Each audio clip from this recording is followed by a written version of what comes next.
नमस्कार दोस्तों, स्वागत है आपका लव क्लासेस 97 में और मैं लवकुश पटेल। जैसा कि आज हम बात करेंगे चुनाव आयोग के बारे में, क्योंकि चर्चा में रहा है ममता बनर्जी का चुनाव, क्योंकि वो मुख्यमंत्री बन चुके हैं और अभी तक वो किसी भी विधान सभा की या विधान परिषद की सदस्य नहीं बनी है। तो इसके तहत उनको अभी 6 महीने के अंदर अंदर कहीं न कहीं से विधान परिषद का चुनाव उनको लड़ना होगा, चाहे विधानसभा का चुनाव लड़ना होगा। तो बात करते हैं कि चुनाव आयोग चर्चे में क्यों है। क्योंकि ममता बनर्जी का उपचुनाव टालने की कोशिश किया जा रहा है, इसलिए हम आज जानने की कोशिश करेंगे कि किस तरह चुनाव आयोग का अस्तित्व आया और किस तरीके से चुनाव आयोग की नियुक्ति होती है और चुनाव आयोग की शक्तियाँ एवं कार्य क्या है। तो आइए, स्वागत है आपका। बात करते हैं चुनाव आयोग की। तो संविधान में अनुच्छेद 324 में चुनाव आयोग का उल्लेख है। 26 नवंबर 1949 को इसका अस्तित्व भारत में जो 16 अनुच्छेद लागू किए गए थे, उसी में एक अनुच्छेद था 324। 324 में चुनाव आयोग का गठन, चुनाव आयोग की शक्तियाँ, चुनाव आयोग के कार्य और चुनाव आयोग की स्थापना के बारे में उल्लेख है। 25 जनवरी 1950 में चुनाव आयोग की स्थापना हुई और 25 जनवरी को ही मतदाता दिवस के रूप में भारत में मनाया जाता है। और 1950 में लागू होने की वजह से, स्थापना होने की वजह से 1950 मतदाता हेल्पलाइन टोल फ्री नंबर है। अब बात करते हैं 324 अनुच्छेद 324 की।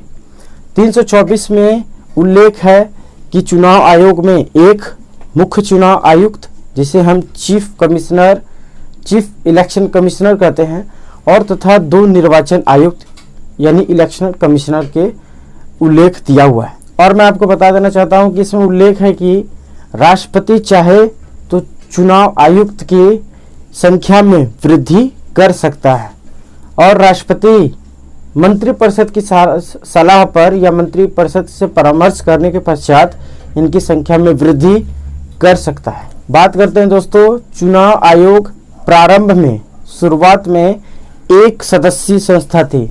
सिर्फ इसमें एक मुख्य चुनाव आयुक्त और 2 चुनाव आयुक्त हुआ करते थे, जिसमें से भारत के चुनाव आयोग के सबसे पहले चीफ इलेक्शन कमिश्नर थे सुकुमार सेन। इसके बाद 1975 में BM तारकुंडे की समिति में एक सिफारिश की। इन्होंने कहा कि यह संस्था एक सदस्यीय संस्था न होकर बहुसदस्यीय संस्था बनाया जाए।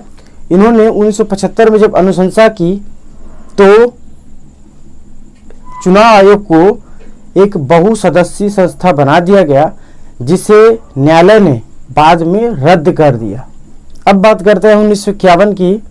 1991 में चुनाव आयोग में सुधार करने हेतु दिनेश गोस्वामी की सदस्यता में, अध्यक्षता में एक समिति बनाई गई और फिर से चुनाव आयोग को बहुसदस्यीय संस्था बनाने की सिफारिश की गई, जिसके बाद इसको बहुसदस्यीय संस्था बना दिया गया। तो अब चुनाव आयुक्त की योग्यता का, यदि आप चुनाव आयुक्त बनना चाहते हैं, इलेक्शन कमिश्नर बनना चाहते हैं, तो आपकी योग्यता क्या होगी। तो मैं आपको साफ बता सकता हूं कि संविधान में इनके योग्यता का कोई उल्लेख नहीं है, लेकिन राष्ट्रपति किसी अखिल भारतीय सेवाओं के अधिकारी को या किसी केंद्र स्तर के अधिकारियों को चुनाव आयुक्त बना सकती है। एक बात नोट डालकर मैं बता देना चाहता हूं कि अनुच्छेद 324 में ये भी उल्लेखित है कि राष्ट्रपति चुनाव आयुक्तों की सेवा शर्तों का निर्धारण राष्ट्रपति के द्वारा ही प्रधानमंत्री या फिर मंत्रिपरिषद की सलाह पर ही कर सकते हैं। अब बात करते हैं नियुक्ति की, कि इनकी नियुक्ति कैसे की जाती है। तो चुनाव आयुक्त की नियुक्ति अनुच्छेद 324 में स्पष्ट लिखा हुआ है कि इसकी नियुक्ति राष्ट्रपति द्वारा होगी और राष्ट्रपति मंत्रिपरिषद की सलाह पर यानी प्रधानमंत्री की सलाह पर इनकी नियुक्ति करेगा और इनकी नियुक्ति में किसी भी तरह का कॉलेजियम व्यवस्था नहीं होती। जिस तरीके का मैंने आपको पिछले वीडियो में बताया था कि उच्चतम न्यायालय या उच्च न्यायालय के नियुक्ति में एक कॉलेजियम व्यवस्था की गई थी, जिसके तहत न्यायाधीशों की नियुक्ति होती है। इसमें किसी भी तरह का कॉलेजियम व्यवस्था नहीं है। ये प्रधानमंत्री की यानी मंत्रिपरिषद की सलाह पर राष्ट्रपति के द्वारा नियुक्ति की जाती है।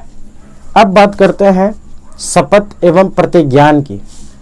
तो अनुच्छेद 324 में स्पष्ट लिखा हुआ है कि इनको शपथ एवं प्रतिज्ञान राष्ट्रपति के द्वारा ही दिलाई जाती है।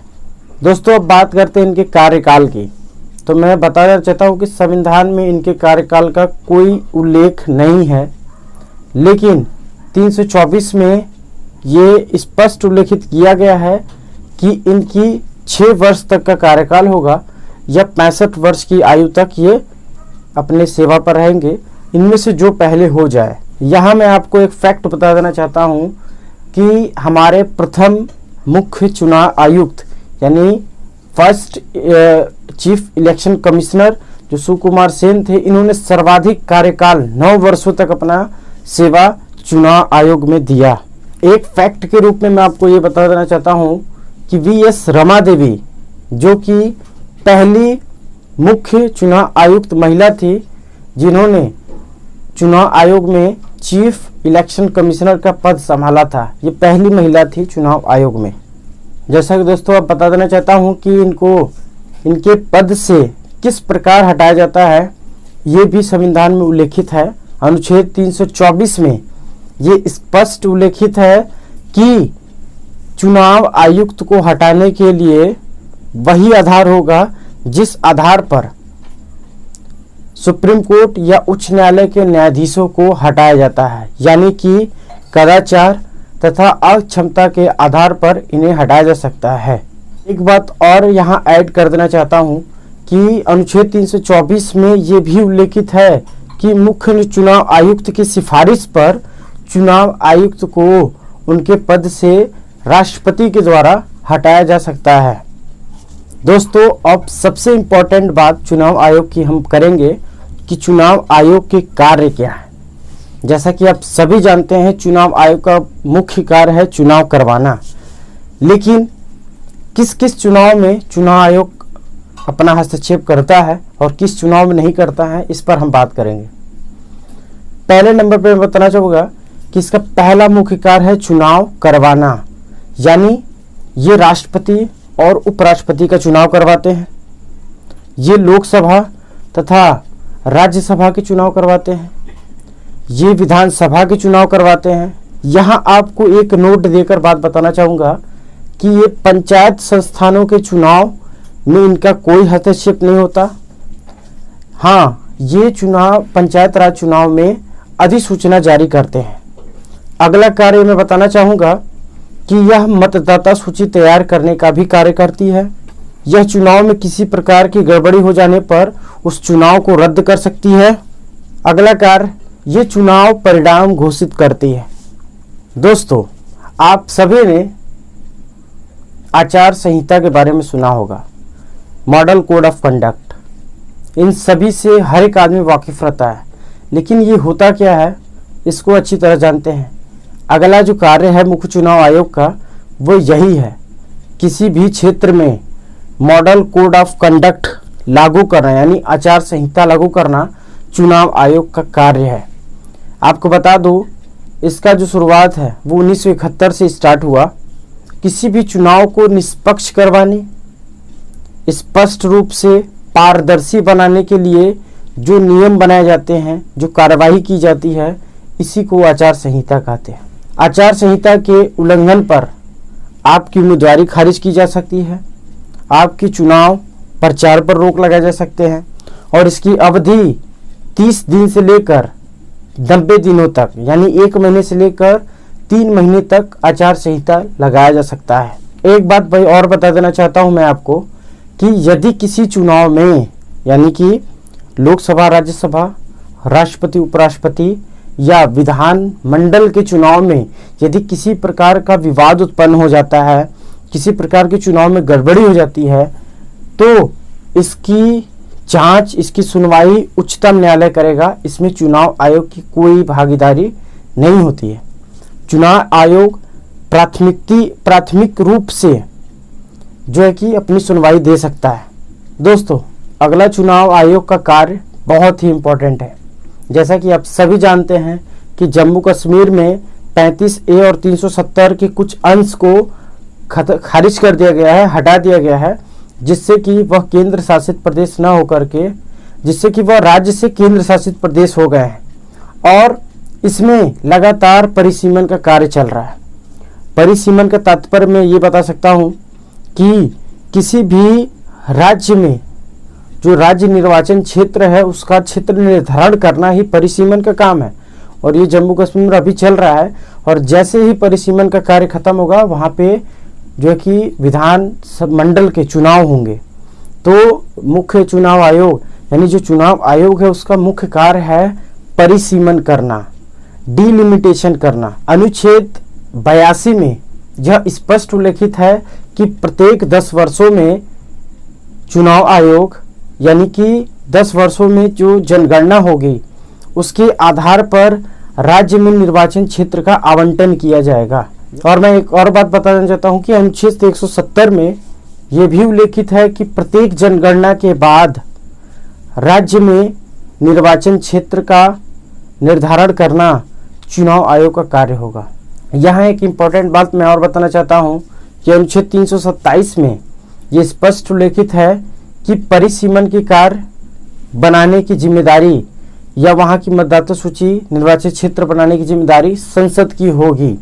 और अनुच्छेद 329 में यह स्पष्ट उल्लेखित है कि परिसीमन को किसी भी न्यायालय में चुनौती नहीं दिया जा सकेगा। यानी कि परिसीमन का कार्य जो हो रहा है इसको आप कहीं भी चैलेंज, किसी भी न्यायालय में चैलेंज नहीं कर सकते हैं। दोस्तों, मैं एक और बात बता देना चाहता हूं कि अनुच्छेद 327 के ही आधार पर अभी तक 5 परिसीमन किए जा चुके हैं। पहला 1952 में, दूसरा 1963 में, तीसरा 1973 में और चौथा 2002 में। और अगला परिसीमन जल्द ही होने वाला है। यहाँ मैं एक चीज़ और ऐड करना चाहूँगा कि परिसीमन में सीटों का निर्धारण 1971 की जनगणना के आधार पर किया जाता है और सीटों का निर्धारण 2001 की जनगणना पर किया जाता है। ऐसा इसलिए किया जाता है क्योंकि हर एक राज्य में जनसंख्या अलग अलग है। कर्नाटक में, केरल में कम है जनसंख्या, उत्तर प्रदेश में अधिक है। तो इस आधार पे हम 1971 की जनगणना को लेकर के उसको बेस मान करके अगला जो मुख्य कार्य है चुनाव आयोग का वो है राजनीतिक दल को मान्यता देना। यानी किसी भी राजनीतिक दल को अगर राष्ट्रीय दल की मान्यता देना है तो वो चुनाव आयोग का ही कार्य है। एक चीज़ फैक्ट के रूप में और बता देना चाहता हूँ कि आज के दिन पूरे भारत में 2698 राजनीतिक दल मान्यता प्राप्त हैं चुनाव आयोग के द्वारा। दोस्तों, बात करते हैं राष्ट्रीय दल के बारे में। तो मान्यता के आधार पर चुनाव आयोग राष्ट्रीय दल का एक निर्माण करता है। राष्ट्रीय दल बनने की योग्यता क्या है, इस पर हम बात करेंगे। पहला योग्यता, लोकसभा में 2% सीट यानी 11 सीट आपको ये सीट 4 राज्यों में जीत कर लानी होगी, तो आपका पार्टी नेशनल पार्टी होगा। तीसरा, लोकसभा के चुनाव में 6% मत या 4 राज्यों में लोकसभा की सीट प्राप्त होने पर आपके पार्टी को राष्ट्रीय दल का पार्टी घोषित किया जा सकता है। कुछ 8 राष्ट्रीय दल के नाम जो जिनको नेशनल पार्टी का दर्जा मिला है, मैं उनके नाम बताना चाहूँगा। कांग्रेस, जिसकी स्थापना 1885 में हुई है। भाकपा, जिसकी स्थापना 1925 में हुई है। माकपा, जिसकी स्थापना 1964 में हुई है। भाजपा 1980, बहुजन समाज पार्टी 1984 में, तृणमूल कांग्रेस 1998 में, एनसीपी 1999 में और एनपीपी नेशनल पीपल्स पार्टी 2013 में स्थापना की गई। तो दोस्तों, इस तरीके से चुनाव आयोग का ढांचा आपके सामने प्रस्तुत है और किस तरीके से ये कौन कौन सी कार्य करते हैं, इसका गठन कैसे होता है, किसकी अनुशंसा पर इसकी नियुक्ति होती है, आप सभी के सामने प्रस्तुत है। और किस तरीके से जम्मू कश्मीर में परिसीमन का कार्य चल रहा है, ये हाल में ही चर्चा का विषय रहा है। और ममता बनर्जी के चुनाव से भी लेकर रिलेटेड ये चुनाव आयोग चर्चा में है। और पिछले नंदीग्राम के चुनाव में या पश्चिम बंगाल के विधानसभा चुनाव में जिस तरह का चुनाव आयोग चर्चा में रहा है, ये निश्चित ही पेपर में मुख्य धारा में आ सकता है। तो इस इम्पॉर्टेंट इसकी चर्चा को देखते हुए आज हम लोगों ने इस पर बात की। ये वीडियो कैसा लगा आप ज़रूर कमेंट करके बताएं और आगे हम ऐसे ही नए नए चर्चा में रहे विषयों पर वीडियो बनाएंगे और आपके सामने प्रस्तुत करेंगे। नमस्कार।